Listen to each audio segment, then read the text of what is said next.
Hello, this is Jerry Allen from Thames Valley University, the university in West London. Welcome to this second in a series of presentations on bid writing. You'll find this information useful if you are thinking about writing a bid, applying for a grant or research funding, or you may just be interested in bid writing. If you have attended one of my sessions on staff development, this is your opportunity to watch again at your leisure.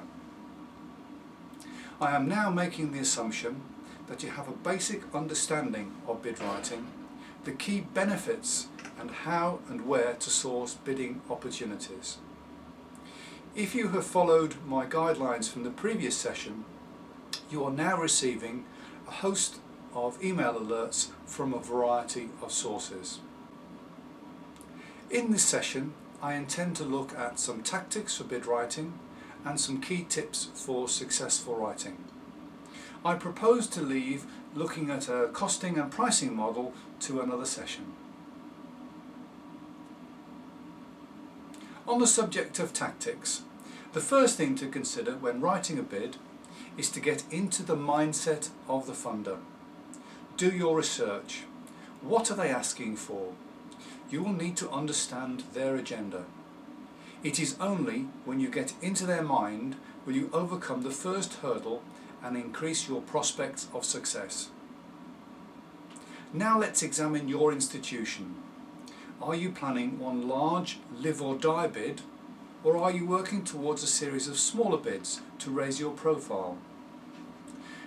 This may be particularly the case if you have not had success with this funder before.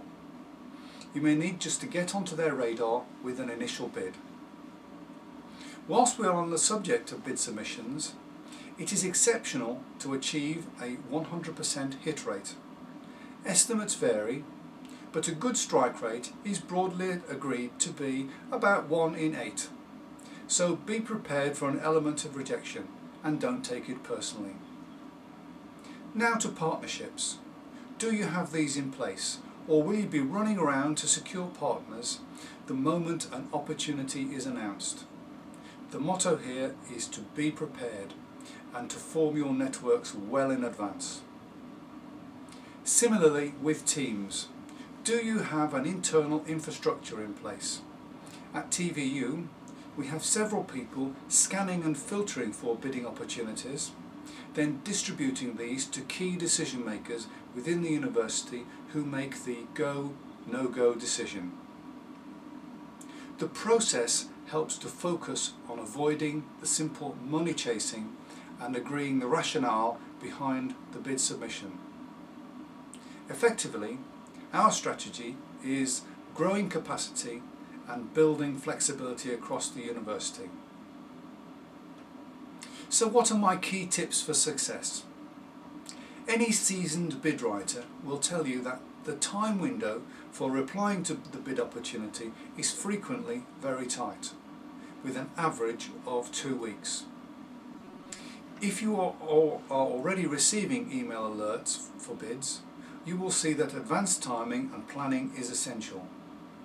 To help with this, I have centralized all the frequently used information such as insurance policies, accounts documents, other policy documents in a central repository for ease of access. This can be achieved with existing software such as Google Groups. Make sure, however, that your group is by invitation only for added security. Ensure that your bids have a strategic and an operational fit. In my case, this is with the university strategic plan, but it could be with your faculty or your departmental developmental plan. For much of my work, this also needs to have a synergy with the regional economic strategy. Here you could read other strategic documents such as the Arts Council or local government strategy documents. Then your bid application must have a strong narrative, spelling out the benefits you bring and justifying your application. This is where you become a wordsmith, to remove superfluous words, be precise, clear and to the point. It must clearly demonstrate the added value element of your application to a greater extent than any of your competitors. Put yourself again into the mindset of the funder. Overall, it must be a coherent, compelling case, singling out your organisation as the most significant fit with the funding call. Finally, I strongly suggest that you get a colleague or colleagues to read critically through your application. Does it make sense and address the funding criteria? Be prepared to take constructive criticism. One of my colleagues used to call this term a critical friend, and I think this is a good way to approach your bid. Therefore, in this session, I have covered some tactics for bid writing and some key tips for success. I hope this has helped you with your preparation for bid writing. I would be particularly keen to receive your feedback. Please email me on the link here. In my next session, I will be examining in some detail one funding and pricing model. Thanks for listening, and I hope to hear from you soon.